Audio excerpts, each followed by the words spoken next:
Welcome to episode 106 of the Nerd Rundown podcast. Back on as the lady of the show. It is good to be back. Oh, it's good to be back. It is good to have you back. Coming up this week, Meg and I talk about the original summer blockbuster, Jaws.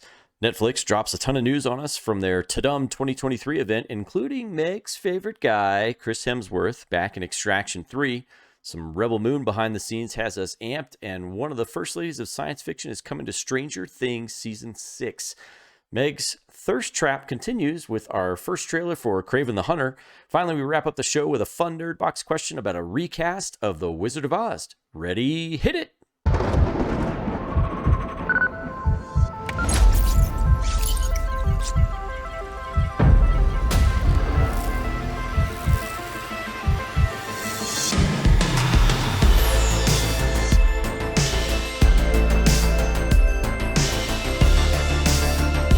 Welcome back to the Nerd Rundown podcast, where we cover the latest in the nerd world of movies, TV, and more. I am Eric Hare.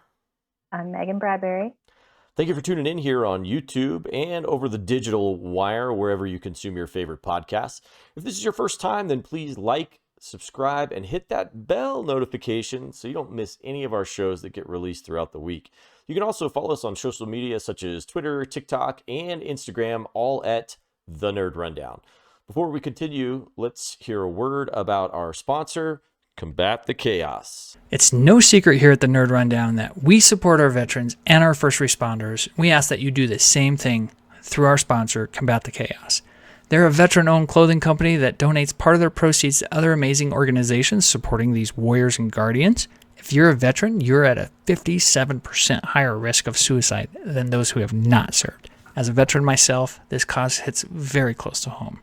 This shirt and hat are some of the items available if you follow our link in the description down below to combatthechaos.com.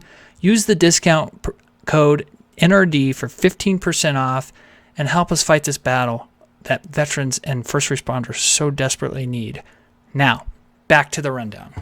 All right, Meg. So I was perusing Twitter like I do, and there's this Twitter handle on there called All the Right Movies, and they usually post different things about movies as they kind of come up for their different anniversaries and stuff. Like, specifically the one I was looking at today it's the 48th anniversary of the movie Jaws.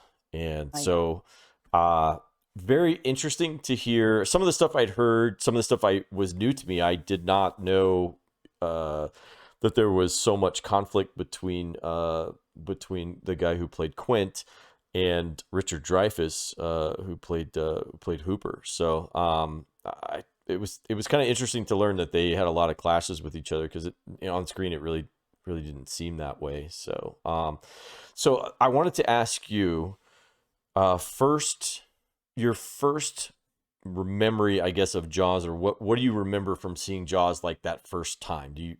What was that like for you?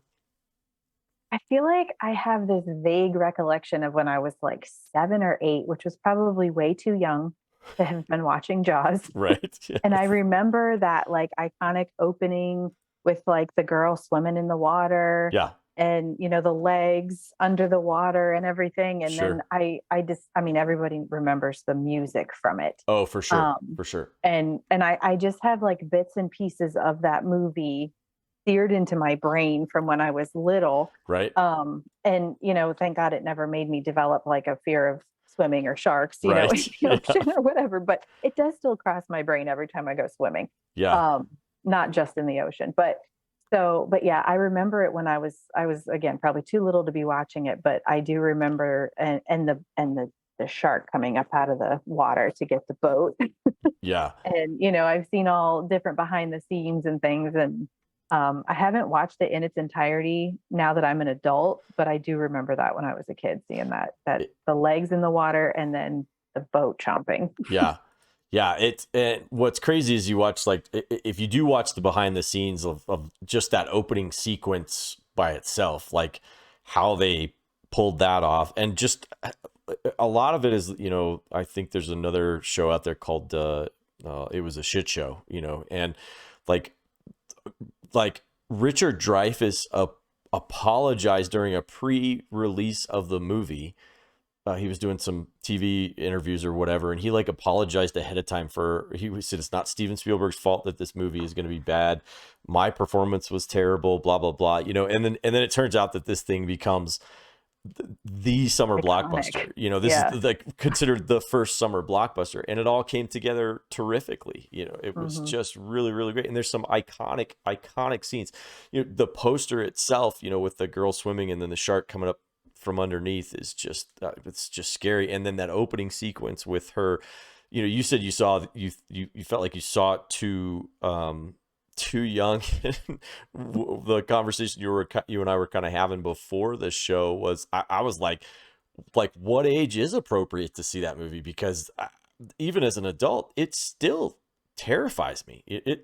There's so much stuff. Like I watched this is pretty morbid, but I just watched a guy. I saw it in the paper or whatever, I can't remember which, I was like the New York Post or something like that, had a story about this Russian dude who got eaten by a shark in Egypt like last week or something like that, and it reminded me, like, watching this shark eat this guy, it totally reminded me of the movie. And I've thought to myself, wow, they got a lot of that right, whether they meant to or not, especially with that opening sequence with the girl. I mean, this dude's just getting pulled along, and he's screaming and I was like, holy smokes. So, I like I said, I don't think that there's an appropriate age for anybody to watch Jaws, because it's terrifying. Like, nobody wants to think about getting eaten by sharks and all that other stuff. But yeah, some classic monologue in there, from what's his, sorry, I'm trying to think of the guy's name, not Dreyfus, but Shaw is the guy's last name, who played Quint. And he has that great monologue where he's talking to the room of, bigwigs on the island about, keeping their businesses open and closing the beaches and blah, blah, blah. And he says, I'll catch him for 3 or whatever, I'll catch him and kill him for 10. I'll find him for 3, but you gotta pay me 10 grand if you're gonna do it the other way. So yeah, it was pretty crazy. But I just, like I said, we're getting into summer blockbuster. I think we talked about it a little bit last week, and I felt like, with the 48th anniversary of Jaws coming up, it'd be pretty good to kind of take that. So let me ask you, like, most iconic scene in that movie for you, what would you say? I feel like it's the opener. Okay. For me, because it's got the music and it's got that, like, you're having fun at the beach and everything is cool. And then we as the audience can hear that music and we know something bad's about to go down. Right. I think that's what sticks in my mind the most. Yeah. And you know what I find really, really fascinating, and it actually happened by mistake, because they had so many problems with the shark, the mechanical animatronic. The mechanical shark that they had so many problems with it that you really don't even see the shark until an hour into the movie is the first time you ever get to see the shark. And I've always been, I'm not a horror movie person, but I've always thought to myself, like, all the really good horror movies are the ones that don't show you anything. They don't show you anything for, more mind effing. Yeah. Right. Because the things that I'm thinking in my head are terrifying. Like I said, that I agree with you. I think that opening sequence is absolutely scary. I also think the situation in the lagoon when the kids are, where everybody thinks, the lagoon is safe, but it's not. That shark, you could see the shark go in there and grab a guy and stuff. So just a terrific movie, and one of Spielberg's first movies, and really just kind of put him on the map for sure. So 48th anniversary doesn't sound right. It sounds like too many, but also not enough at the same time. Right. I'm still living in like 2012. Yeah, well, right, exactly. So it's, gosh, my kids, Amelia just turned 9 this past week, on the 15th, and I can't believe she's 9 years old already. It just doesn't seem possible. And then, back in April, I turned 47. I thought to myself, golly day, how is it even possible that I'm 47? It just makes no sense. So Good times, good times. So, all right, so let's get to we'll get started on the rundown.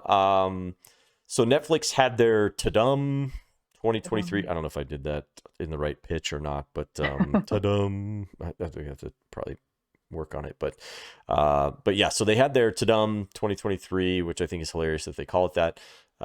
And so we got a lot of information about a lot of different properties that and kind of franchises that Netflix is working with.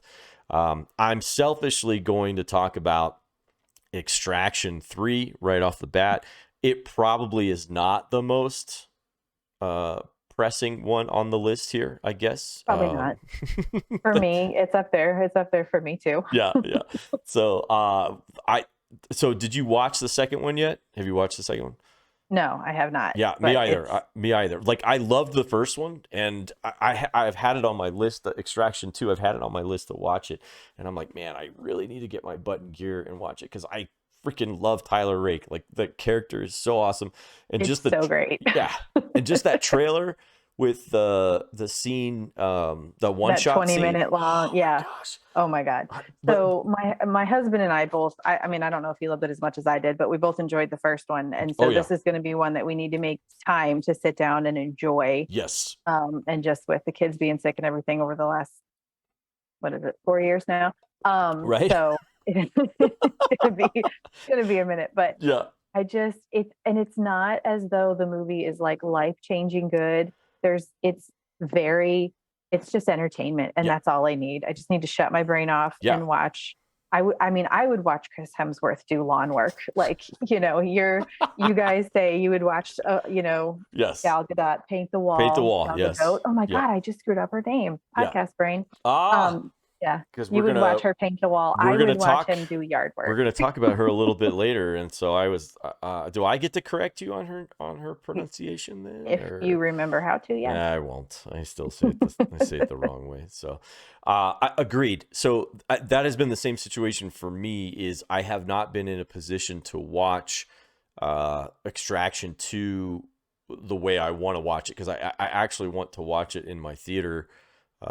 And the only time I get to see it is after everybody's gone to sleep or gone to bed, and it's just gonna be too loud for me to watch it in the theater at the volume that I want to watch it on. So it just has not worked out for me to see it, but I can't wait. And then to hear that they're going to be doing an Extraction 3 is terrific. I'm really excited about that. So so kicking off Tadum with some good Chris Hemsworth stuff.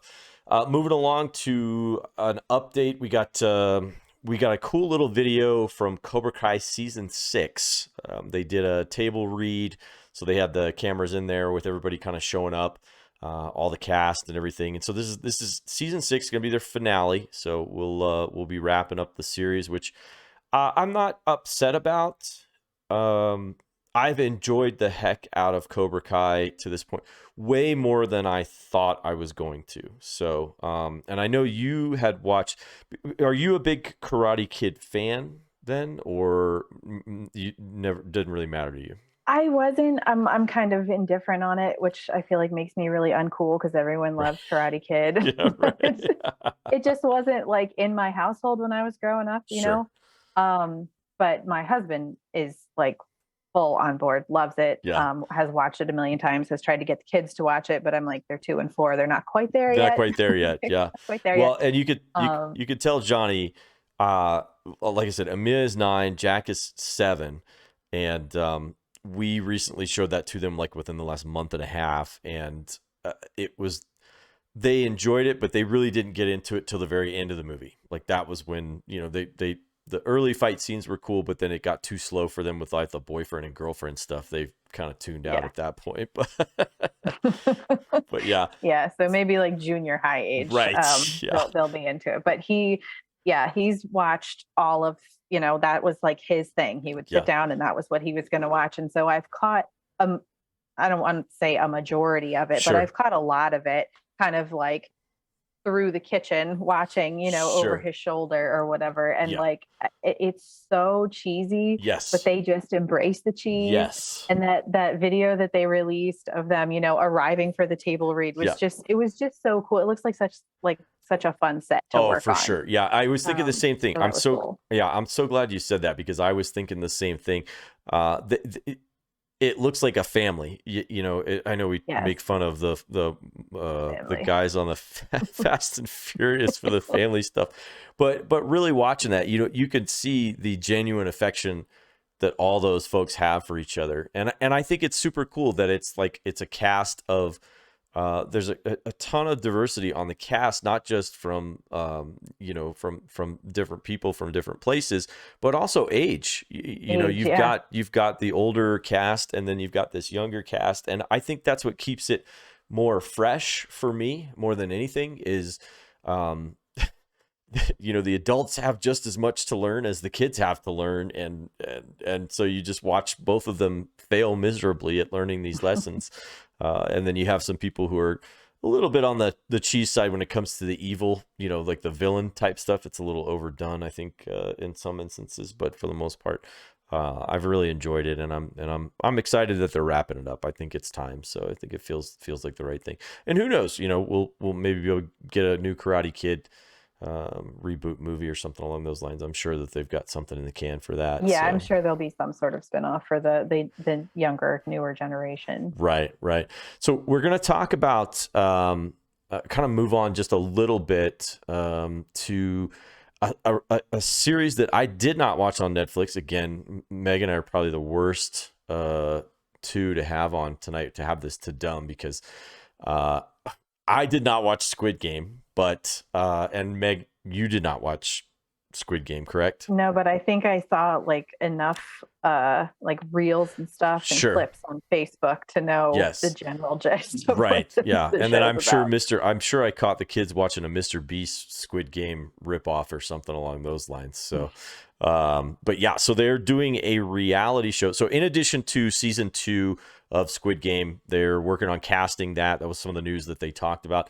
But then what I found the most interesting is they're actually doing a Squid Game for real reality show. And so they'll cast 450 some people is what they're going to start with. And then they'll, kind of whittle them down. So, which I think is kind of interesting.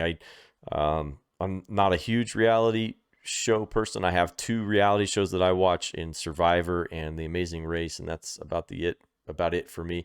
However, with this writer's strike, we might be seeing more reality TV stuff coming up, because but even with reality TV, it's not really real. There's writers involved there too. In some instances, yeah. But I think they're going to pass it off as we need more reality because of that. But right, yeah. So I was reading that the article about this reality, the Squid Game, and how they mentioned earlier in the year, Variety and Rolling Stone spoke to contestants who said that that shooting Squid Game, the competition was inhumane, a disaster, cruel, and rigged. 6 were called to set on day 1 to treat minor injuries. So, but obviously the teaser trailer didn't address any of that. But just knowing what the show, the real show, not the reality show, right, is about, how do you, I don't know. It's just, my mind is super paranoid about how this reality show is going to go. For sure. And I know how some, crazy game shows have gone. I don't know. It's just not for me. And the show itself too is just a little too morbid and a little too creepy for me. That's not really up my alley. Yeah, I don't know. I don't see myself getting into that series. I think if I was going to, I would have done it already. It just didn't hold my interest. I'm just not a person who, I guess a masochist, I guess is what it is. I don't enjoy watching other people get hurt and get murdered. Yeah, exactly. I will admit, righteous violence. I'm all about righteous violence, right. But just random violence, no. Right. I will freely admit that I do love watching the extreme challenges where people are like Most running extreme across that elimination. stuff. Yes. Yeah, exactly. I do love Yes, I'm I on do board for love that. watching the guy get wiped out by that big foam thing, like or getting dumped in the water and all that stuff, or the fail nation stuff that's on there where people just do dumb stuff and get Yeah. that's okay for me because most of that stuff they're doing it to themselves, and they're walking away from they're it. walking away from it. Yeah. Yeah. Whereas Squid Game, it's like, I'm not into that. So not into that. So, the next thing on the list that we wanted to talk about is a very interesting property to me. It's very convoluted. It's very in depth, I think, or I should say, it's a very deep. It's going to be a deep program to watch, I think. So it's a series called The Three Body Problem. So we got a teaser for that. And so, initially, I think when I first saw Three Body Problem, I was like, well, it's like, how do you stuff three bodies in a trunk? Or what's the, like, that's what What's the problem? Right. That's what I was thinking about. But no, this is going to be, it was a book written by a Chinese author, and they've, turned it into I think it's a series, I think is what they're doing. I don't think they're doing it as a movie, but which I think around here we've come to the conclusion that a series like a 6 to 10 hour series is the best way to do books. And so I'm kind of excited about that because this kind of takes place over a large amount of time. So it goes back to the Chinese Cultural Revolution, and then takes place in current time period and then into the future. And so it's the three bodies that they're referring to are actually celestial bodies, and they involve an alien invasion of some sort or another. So it's I thought the teaser looked really cool. It looks kind of mind-blowing, and I'm waiting for something to kind of maybe a full trailer to kind of help everybody along with that one, because it's kind of a lot. What did you think of the teaser for it? Yeah, I got done watching it and I just sort of sat here like, I don't know what's happening. Right. I don't know what I just watched. It didn't really give me anything. It looked cool. Yeah. It's got that sort of not post-apocalyptic, but like that dystopian sort of Sure. futures, weird, like it Sure. reminded me a little bit of like the Hunger Games Yeah. style feel to it. Yeah. So I'll wait to see what else comes out. Yeah. But I'm interested in it. It definitely looks interesting. I just don't know that I'm going to be like writing down in my calendar when it's actually going to be released and everything. Right. Yeah, I think this one, as much as I am interested in this, it fascinates me. I'm a little concerned about whether or not a general audience is going to be able to consume this, and really kind of get it. But we'll see. Well, I'll reserve. And it's got the people from Game of, like the writers or yes, or not writers, Benioff, the creators. Yep, D.B. Weiss and David Benioff are. And these books are already written and done and completed, so right, that's not an issue. Yes, it's all done. So yeah. So and you know what? Up until the finale, I loved it. I loved Game of Thrones. So I'm hoping that these guys can bring the magic with this one. Again, I'm hoping that they can break it down and make it more digestible for people than maybe kind of the way it currently is. So so moving away from that to something that you and I were chatting about just a little bit before is Zack Snyder's new movie called Rebel Moon. So thoughts on that? I was in it initially just watching the behind the scenes, but then Charlie Hunnam came on screen and I was hooked. I'm picking up a theme like, tonight here, yeah. Meg. But okay, go ahead. Yep, keep yeah, going. I will talk about the Thirst Trap and Craven the Hunter later too. Do we need a drool cup for you, or are you gonna be all right? No, I'll be okay. I'll be okay. You know, with t-shirts. But yeah, so I was reading about this actually, and Zack Snyder had, I think he said it in the behind the scenes look that he'd been thinking about this for like 20 years. Yeah. This has existed, and he actually had written this. I screen grabbed this from IMDb because I am that nerd. He wrote a script for a Star Wars spin-off movie taking place away from the established Skywalker storyline. Hallelujah. Yes, thank you. once Lucasfilm was sold to Disney, the project was shelved, and since then he's been reworking the script to be an original sci-fi story unrelated to Star Wars entirely. That would be so cool if it was related to Star Wars, though. Yeah. Yep. Well, But and it probably still can be, unless he overtly comes out. It could be. We've talked about it. Darren and I have talked about it. The we've seen it with the Star Trek stuff and with Galaxy Quest. Where it's a different property, but everybody knows what it is. And it's a Star Trek movie. And so I'm hoping for my sake, because again, I really was kind of hooked during the trailer, not because of Charlie, but I thought some of the other stuff looks really, really cool. I am hoping the same as you. I think that it's gonna do really well. So and hopefully it could be kind of a low key Star Wars stuff. Kind of a and it definitely looks like a theater worthy movie for sure. I don't know if the plan is to release in theaters or just go straight to streaming. I hope it's theater because it looks like big action, big sound. I want to feel it in the theater. Yeah, for sure. And I agree with you. What I find really interesting is we discussed it a little bit last week when we talked about the new heads of Warner Brothers, the duo that's over there. They are locked in on theater stuff, and I think the same thing with James Gunn. He is, and Safran, they are locked in on theater stuff. And Disney, I think at this point, is done with releasing stuff straight to streaming, unless it's a bomb.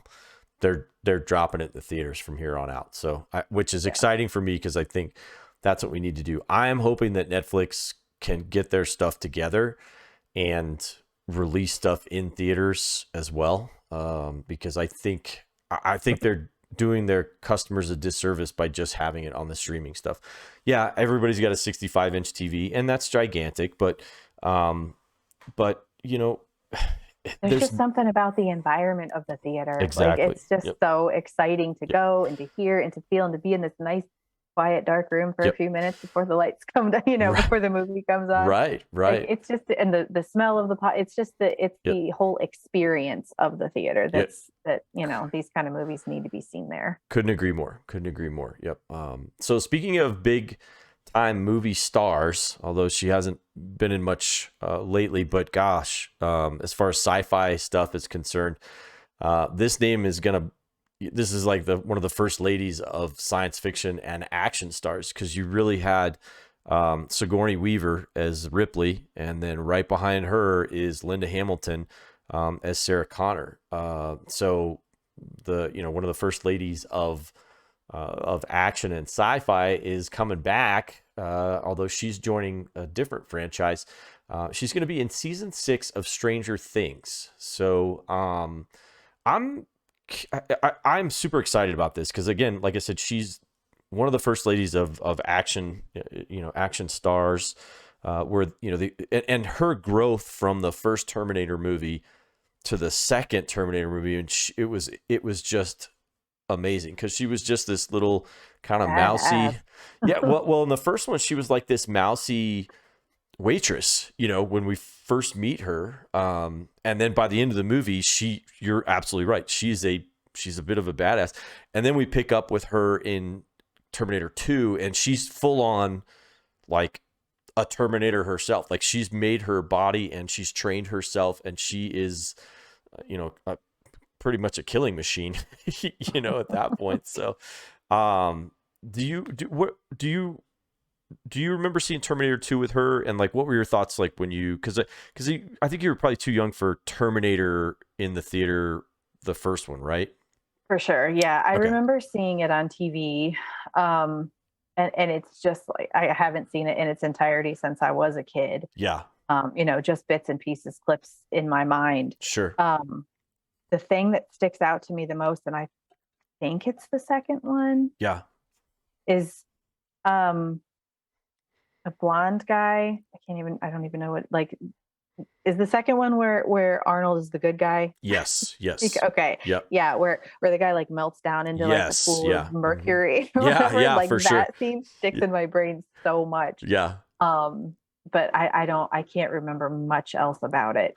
Oh man, there's a scene in there where she's in the mental institution, and she's turned her bed on its side. So she's got it so that the footboard is on the ground and then the headboard is up in the air, and she is doing these pull-ups on there, and her arms are incredible, like just incredible. And then the way she moves during the movie, you can see that she has practiced with weapons and firearms and knives and all kinds of stuff. I mean, she slides across this. There's one scene where she's taking out the guards, and she like tosses in like one motion, she tosses this dude the keys, and then slides on one knee up underneath him with a baton, and just could like pummels this dude with it. And it was just and it was so smooth, it was so cool. And oh man, she just,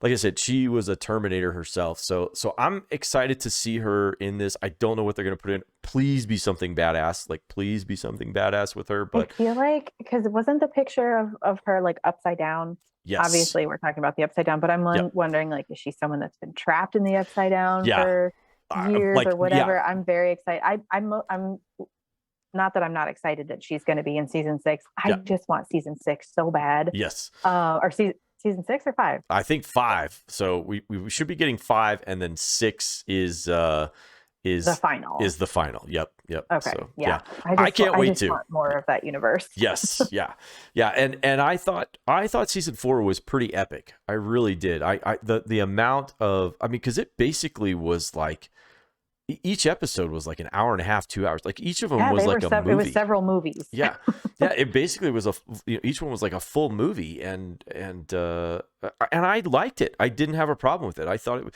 it took me a little longer to get through it than maybe kind of the previous seasons, but I didn't find that to be a detriment. I like it when you've got an audience that's hooked and enjoys your property and your actors, and you're telling a great story. I'll stick around for it. I'll stick around for it. So yeah. So looking forward to season 5, and now with Linda Hamilton joining the cast, I think season 6 is gonna knock it out of the park, I think, for the finale. So hopefully don't Game of Thrones it up. So we'll see. So all right. Finally, as far as the Netflix to dumb stuff goes, there's a gal. Her name is Godot. And so sorry. Godot. I don't know if you're allowed to correct me after you. No, I've lost my cred. Yeah. So, podcast brain. We'll blame it on podcast brain. So, yes, I'll take it. yeah. So we got a full trailer for, and we could have put this on the trailer train, but I just kind of want to keep it in the Netflix to dumb stuff. But we got a full trailer for Godot's new action shooter called Heart of Stone. Thoughts on that, Meg? What'd you think? I mean, I love her. I think she's so incredibly talented. Everything I've seen her in, I've loved her in. I think one of my favorites is oh no, I forgot the name of it, with Zach Galifianakis and Isla Fisher and John Hamm. The Joneses, Keeping Up with the Joneses or something like that, I think is what it is. I love her. Like, I just thought she was so amazing in that. So if she's gonna kick ass, I'm gonna watch her do it. Like, I just think she's amazing. Yes, agreed. And she does everything so gracefully. I went and saw The Flash last week. And kind of one of the action scenes is with her and Ben Affleck and Barry, and so it kind of made me mad because it had that playfulness that I had hoped that the Justice League stuff would have, and they never went there with it, and so it kind of made me sad, like watching it, to think that we never got a proper Ben Affleck Batman movie. Like we should have gotten a proper Ben Affleck Batman movie that should have been a standalone that we could have really enjoyed, because he is so terrific as Bruce Wayne. He just is so charming. And I said this to somebody the other day about it. I said, Ben Affleck has that little dark edge to him, and he can tap into that little bit of like sadness to him. And I think that's what really plays well for his Batman and his Bruce Wayne. I think he just, the Batman stuff is kind of the easier thing. I think it's to play that wounded guy in, but it's hard to play that when you play the Bruce Wayne. So, and then of course she was just freaking awesome. Just in what little she was in the movie, it was like, oh yeah, she's so great as Wonder Woman. She just is always going to be Wonder Woman, I think, to me at this point. So, but Yeah, Heart of agreed. Stone trailer looked really good. Looked really, really good. Plenty of action. And she is so smooth in some of that stuff. Like, she just makes it look easy. And I think it's a little frustrating to me, because she's like super athletic and just like makes everything look easy. It's like life is on an easy button for her. So, but I'm sure it's not. She works very, very hard at what she does. So, speaking of a person who makes everything hard on themselves and just expects and demands the best, Mission Impossible Dead Reckoning Part 1, the early reviews are starting to come in on this, and unsurprisingly to me, and I think to the rest of us on the podcast, they're overwhelmingly positive, which I think is really really good. So Yeah, I would kind of expect nothing less at this point. yeah, I mean, and I think we've talked about it before, but that scene where he's on the motorcycle and he jumps off the edge of the cliff, that was the first thing they started shooting with that movie. And Tom just said, and he did that jump so many times, and he practiced it over and over, because we've seen a lot of the behind the scenes stuff. He practiced it before he even got there. He practiced it over and over and over again. And I was just like, man, and he even said, if we can't nail this in the first day, then what are we doing? So I think it's really, really great. There is a little bit of a challenge moving into other parts of this. The IMAX, are you an IMAX fan? Like, do you like going to like the IMAX screens or the big screens like that, where you get? So I've only been to one that I can really remember, and it was Gravity. Oh man, oh my gosh, that would have been amazing on an IMAX. It was, but I feel like we do the 3D IMAX too. So like, okay, sure. With my glasses, it was uncomfortable, and Yeah. and I'm hypersensitive to sound, and I had forgotten my earplugs, nerd. Yeah. And I was just overwhelmed, throughout Sure. the whole movie. It was a very cool experience, but it was also kind of sickening. That's fair. So, yeah, that's fair. Yeah, because I could see where that would happen, because they do turn the sound up to 11 when you're in those IMAX theaters. And Gravity was like, to be surrounded by all of that, sensory input, and then to visually see it the way we saw it, it was like, it was, kind of motion sickness. But the experience of it is cool. But it's not something I typically pay for or go to often. Sure. Yeah, we have a Cinemark theater that's down the road from us, and they have their XD, which is their version of IMAX. And then you have like, I don't watch a ton of 3D stuff anymore. I just don't. Like, we went and watched Avatar, the second Avatar, recently on the XD with the 3D, because I trust James Cameron that's the best way to see that movie. And and after watching it in 3D and then now watching it at home, it doesn't hit quite as well as it did when we were seeing it in the theater. But I can completely understand seeing Gravity or something like that in 3D with the sound and that kind of being overwhelming. I can completely understand that. So but the IMAX stuff, a lot of Oppenheimer was recorded with IMAX stuff. And so Christopher Nolan, who directed and wrote Oppenheimer, he is a huge proponent of shooting on film, so like old school film, and Old school, yeah. yeah, and everything else for the most part is all digital, but not Nolan. He really went, and he has a very tight relationship with IMAX. Like, he uses their IMAX cameras for everything.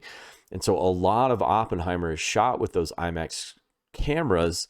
And so they got an exclusive, they got an exclusive block of time in the IMAX theaters that's a little bit more extended than, say, most other movies would get. So, we have Mission Impossible Dead Reckoning coming out, and then the very next week it's Oppenheimer along with Barbie. And so there's a ton of stuff, and Oppenheimer has blocked off all that time. So if you're wanting to see Mission Impossible Dead Reckoning in an IMAX movie, you need to see it that first week. Otherwise you're going to miss it. And so the news is that Tom Cruise is really lobbying hard to get his stuff into IMAX for a little bit longer so people can see it on those types of screens. And he's been pushing and advocating for it, and he made a big deal out of, I'll always fight for my movies to play on the biggest and best screens possible. So I'm a little perplexed at why these guys held on to the dates that they held on to, because I mean, really, Mission Impossible, and then Oppenheimer right on top of it, and Barbie right on top of that. It just feels like you guys are cutting into your own.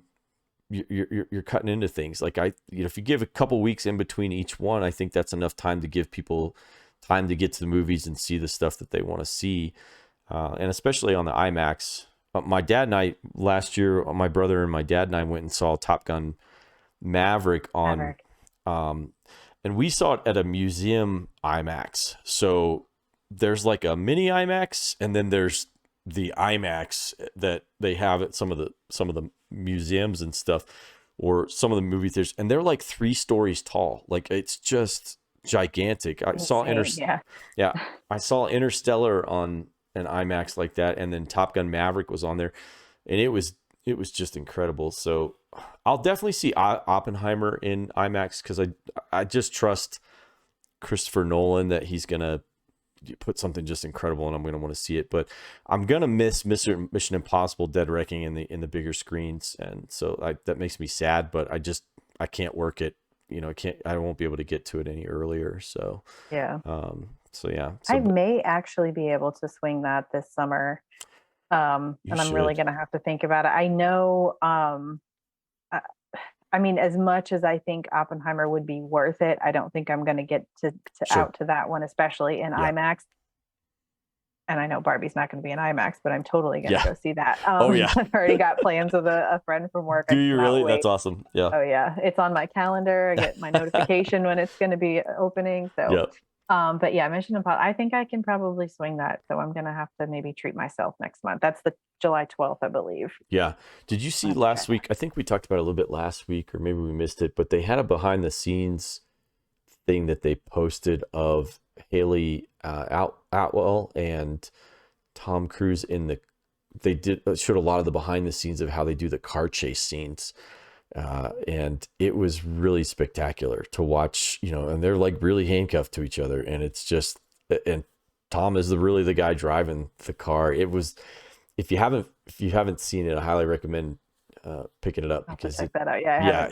It's super cool, because you're like, okay, I mean, it's one thing seeing it on the screen, seeing it like in a trailer or something like that as it flows, but to see the behind the scenes stuff and know that like that's like real, and they were talking about like all the roads there that they shot in Rome are for the most part all cobblestone, so it's not like you're on a smooth asphalt stuff. Like there's bumps, and so bumpy. Right, so the cars don't necessarily react, unless you're doing it in the exact same spot before.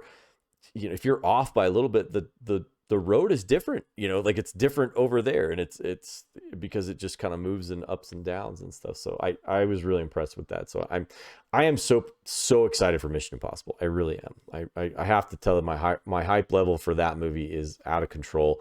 And I'm really looking forward to seeing Oppenheimer, but Mission Impossible really has me like really excited to watch it. So, all right. So you finished up all The Last of Us, right? Yes. Okay. So, Universal Studios, I think it's Universal Studios Orlando, I think is doing a Last of Us Come to Life. So that's going to be kind of interesting for all of you horror fans that are out there and you're interested in a haunted house, so to speak. And Yeah, so this is for Halloween, just for Halloween season. yeah, this will be for Halloween season. So you've got some time, but for those of you looking to plan your vacations, make sure that you're around if you can get out there. I know Jill and Corey, my friend Jill and Corey Scoglin, they usually head down every year around Halloween. You know, they live here in Colorado, and they head down around Halloween and go to Universal Studios for their Halloween crawl and stuff. So I'm jealous of that. yeah, right. So they're teaming up with Naughty Dog to do a Last of Us Come to Life, if you will, for a haunted house in October. So for those of you who are trying to make plans for maybe a late vacation, make sure you get yourself stuff. And I think if I read the story right, it's both Orlando and Hollywood.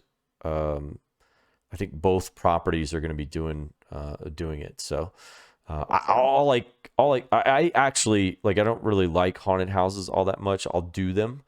But I got to tell you, like, I do not want to see the clickers like in real life. Hard pass.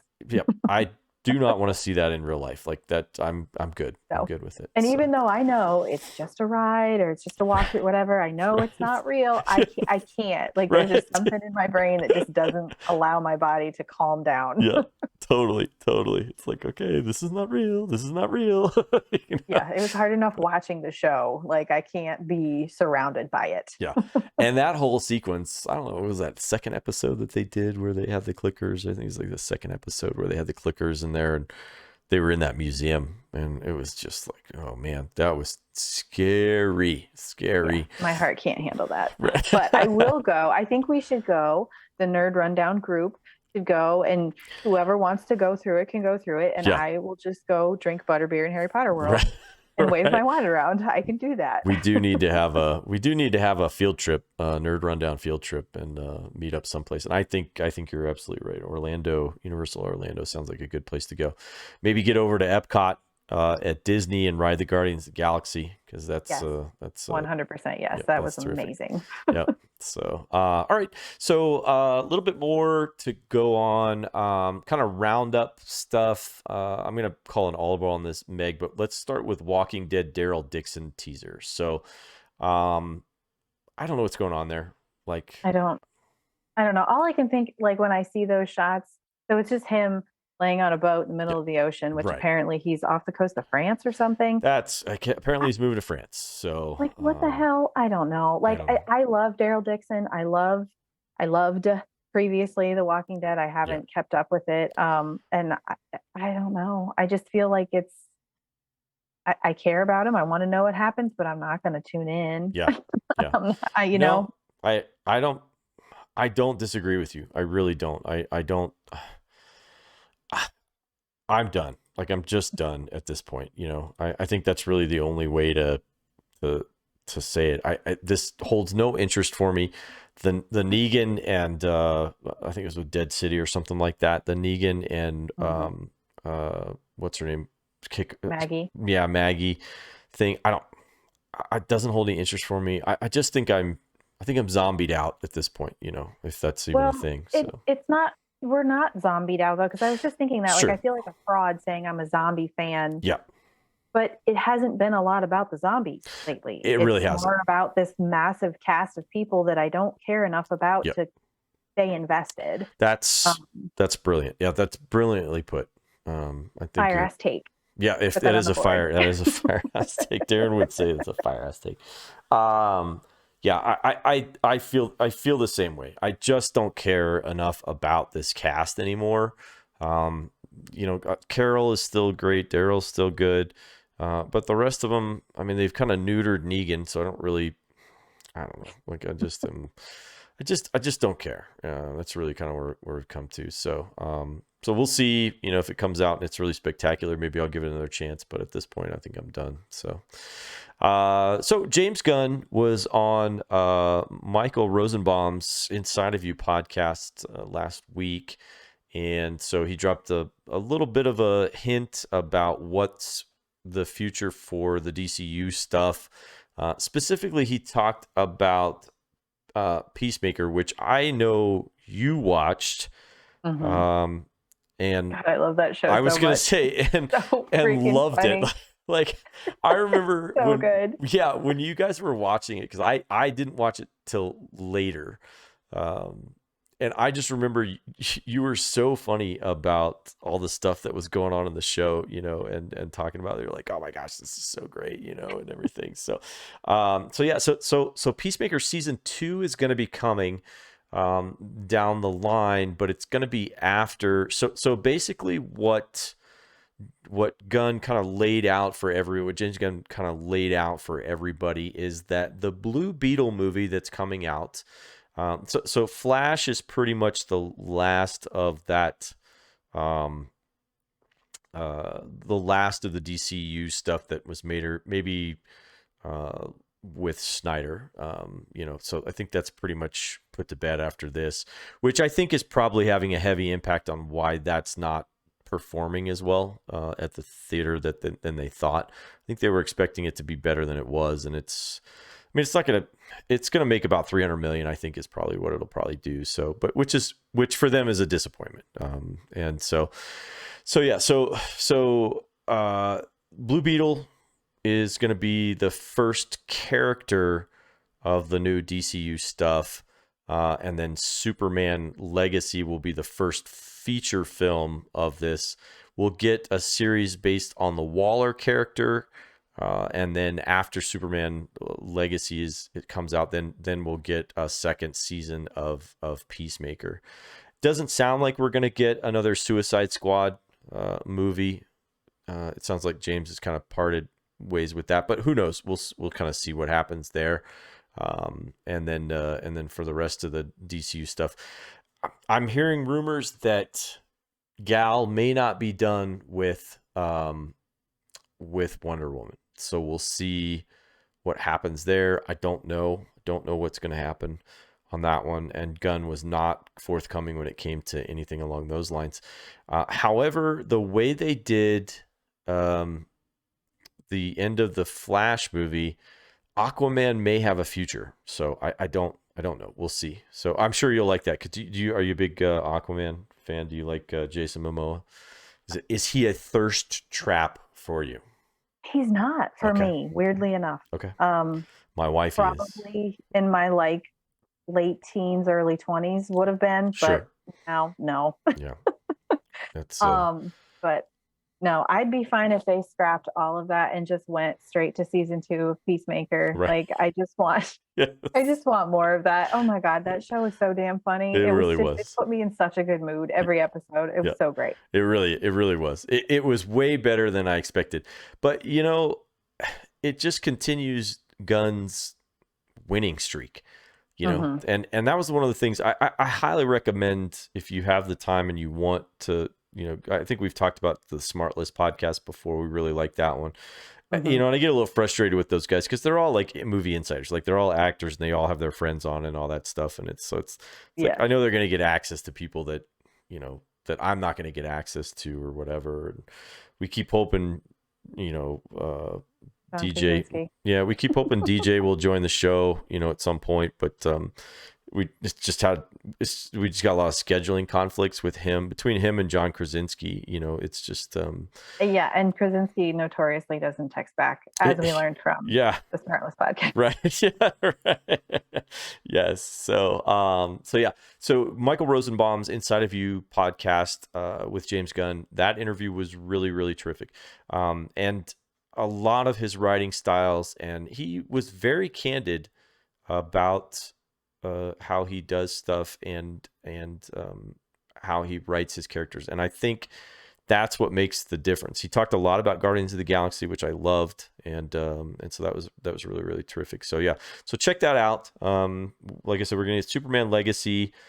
We'll see how that's kind of coming along. I think casting and all that stuff is I think they're working on getting that through there. So, all right, so let's move on to let's just jump into it. You got a thirst trap for Kraven the Hunter. So this is in our trailer train. We got a big one. I watched the Red Band one. Did you watch the Red Band trailer for that one? I did in my car. Oh, with the sound system, because that's where the good sound system is. Yeah. Okay. Yeah, that made it pretty. That took it up a level for sure. Yeah. So I have no idea who Kraven the Hunter is. Yes. Or why I should care about him. Right. But yeah, there's some major thirst traps in there. So you've got what you need, for both sides of the fence. I think whoever's watching this movie, you want to see somebody kick ass. You got it. You want some righteous violence. It feels like righteous violence. It feels so like, I'm there for that. Yep. Yeah. And he's not hard to look at. So that's nice. Right.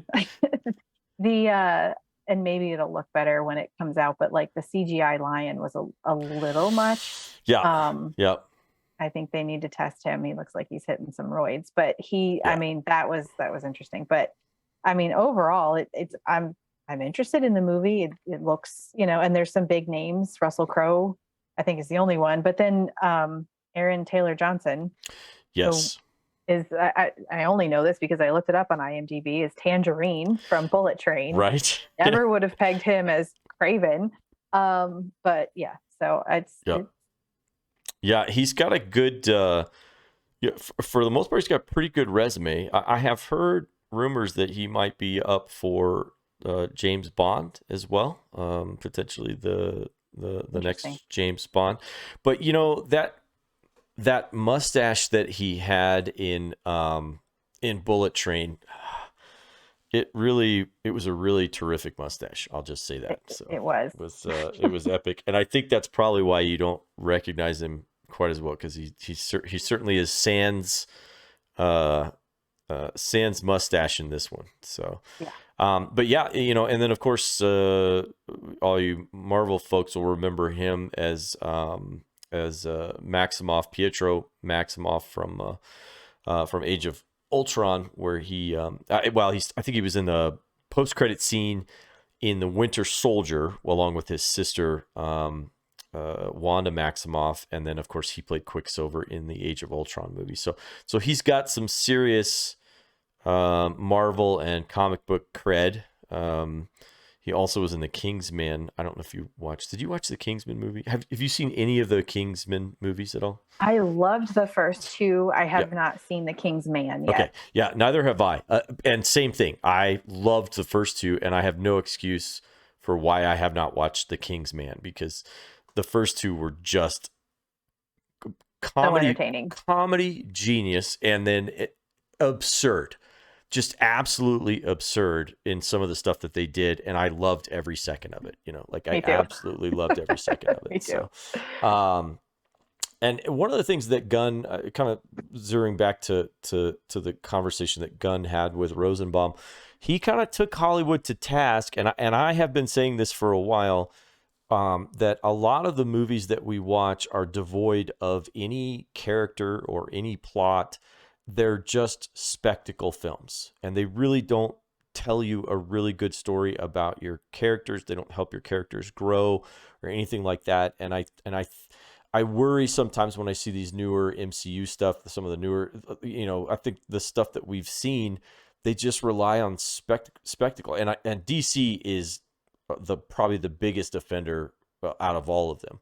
Like, they just rely on spectacle to get by, and so I'm hoping with Gunn in charge now over there, we'll potentially see a lot more character development and more care and kind of telling these stories, if you will, and all that stuff. So, and something that holds up, because a lot of the stuff you watch and you're like, oh, that was so cool. And then you think about it for a couple of days and you're like, well, that was kind of dumb. Yes. Yeah. Hopefully we get less of that. Yeah. So, okay. So finally, one that I think is going to give us a ton of character development, and some we'll just put it naughty comments in the comment section. But Zendaya's new movie called Challengers looks like she's playing a tennis pro who gets involved in a love triangle with a couple of other fellow tennis players and stuff. So, what were your thoughts on this trailer? This one was. I didn't know what to expect when I started watching it, Yeah. and I was shocked throughout the entire trailer. Yeah. I haven't seen a lot that Zendaya is in. I feel like everything that I've seen clips of or whatever, she just sort of plays like an angsty teen. Right. And, you know, so I think it's kind of cool to see her because I know, you know, just in interviews I've seen, she seems very talented, very intelligent, very, you know, so I'm interested to see her. I don't know that I'm going to catch this right away. Sure. Yeah. But, you know, it's definitely a different role. Yes. Different movie than what I was expecting it to be. Yes. The YouTube comments, I encourage anyone to go watch the trailer and read the comments. Yes. There's some Do golden yourself a nuggets favor. in there. Yeah.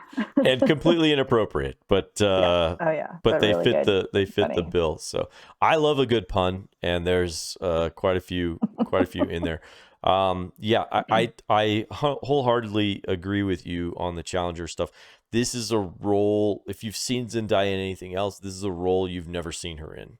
And just watching her character flow from the very beginning of that trailer up through the end of the trailer, she is all over the place. And I was really impressed. Like, I don't know what this movie's going to look like, you know, fully or whatever, you know, once it finally gets done with editing and gets released.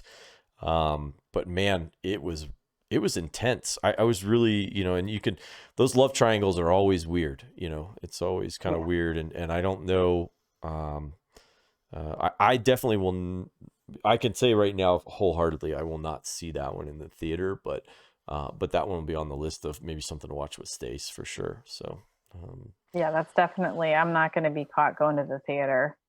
Yeah. Where there might be like kids that I've taught or worked with, you know, like, I don't need anybody knowing that I'm going to watch that movie. Yeah. It's definitely, it's steamy. We'll just say that there's some steamy stuff in there. So, and I hope that, Tom Holland is okay with it. You know, maybe he was on set for that. That's one of the comments that like, he's off or just off frame of the camera crying in every one of his I'm sure. Yeah, for sure. That's a tough business to be in. You have to, you know, pretty much just compartmentalize that whole thing and be like, yeah, well, you know, she's an actress and I'm an actor and yada yada. So all right. So let's move on to the nerd box. Captain Dunsel had wrote in, and so I think we were kind of hoping Morgan would be on here with us, but he had some stuff he had to do, so we couldn't make it. Otherwise, that would have made this nerd box question a little bit different, because I think we could have pulled in some of the other different properties. But I did salvage the last half of it. So Captain Dunsel asked us if we're recasting the Wizard of Oz movie, which, who doesn't love the Wizard of Oz? Like, it just is. It's such a great story.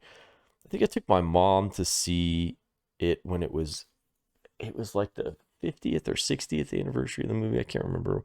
But I took my mom and a couple of her girlfriends to go see it when it re-hit the theaters, because it was always her favorite. And when we were kids, I don't know if it was still that way when you were a kid, but they always played it on TV. And it was like an event for us. Like, it was only on TV like once a year. And so we would watch it, you know, we would sit down as a family and watch Wizard of Oz every time. My mom just loved it. And, did you watch it on TV, or did you watch, well, I mean, of course you watched it on TV, but like ABC, CBS TV, or did you watch it on like VHS and stuff? So I just about wore out the VHS that we have. Yeah. And I remember distinctly like the way that it smells, and like the VHS case that it was in, Yeah. it had like, it was almost like a book. Yes. And Yeah. I remember sitting and like looking at the pictures. And then when I finally learned it, because like I was, I don't know, 3, 4, Sure. you know, looking at the pictures, then I Yep. learned how to read, and I would read, you know, it was like a book jacket basically. Yeah.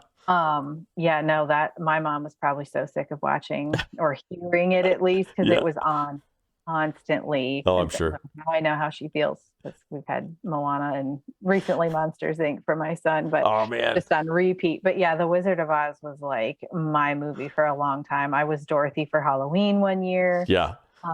Yeah, it was, oh man, that was like my childhood. Well, yeah, it's funny that you say that, because when Amelia was first born, the first, and I'll see if I can find the picture of it.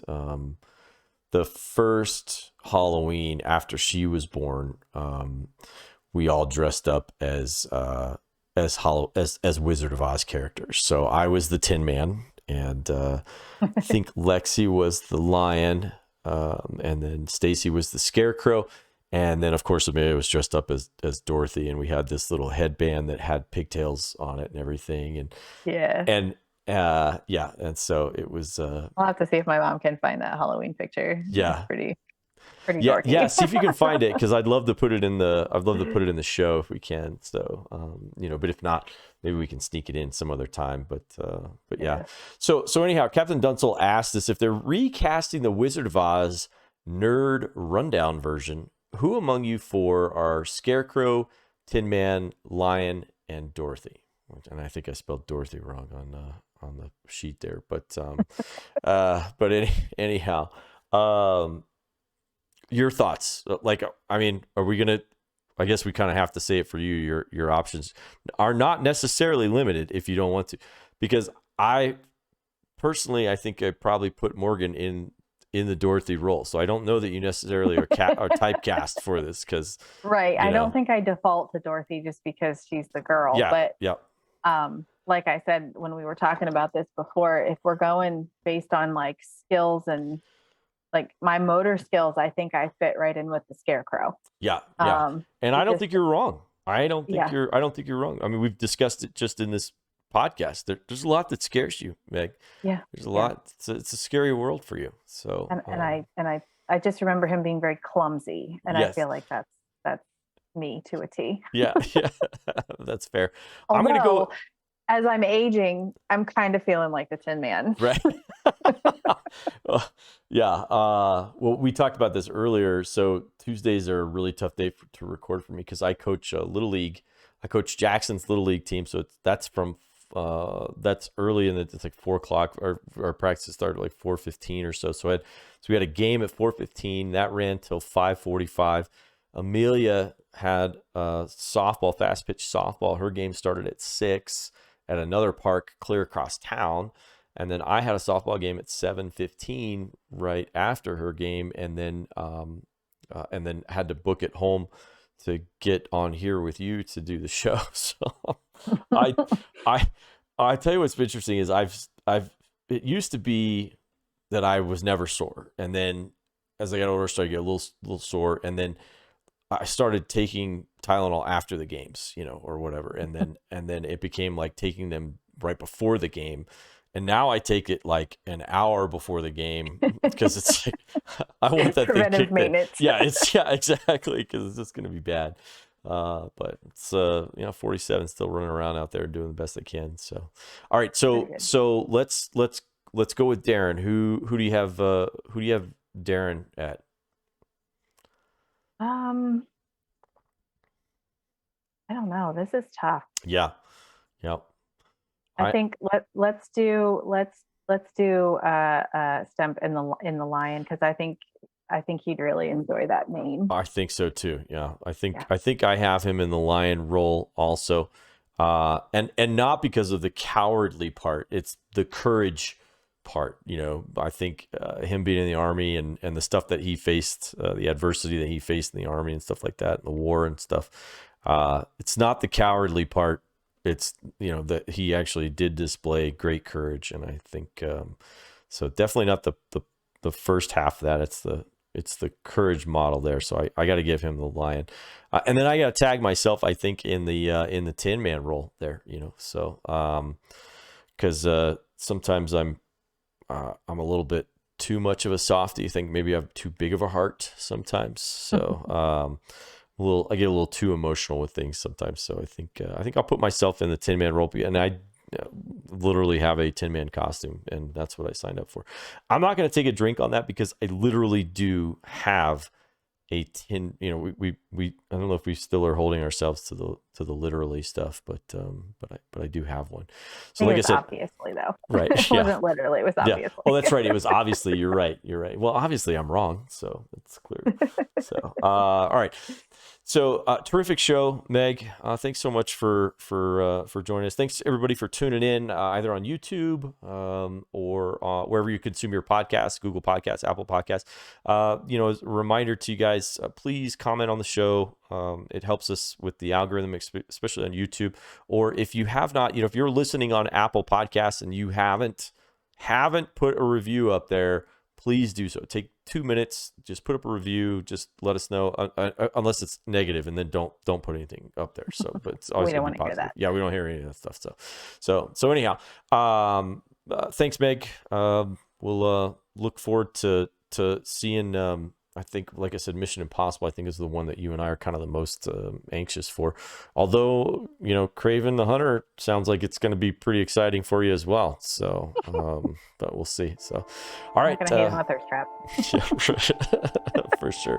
So, all right. Well, have a good rest of your evening, everyone. And thanks for joining us. We'll see you all next week on the Nerd Rundown podcast. See ya. Bye. Bye. Finger guns. See you later.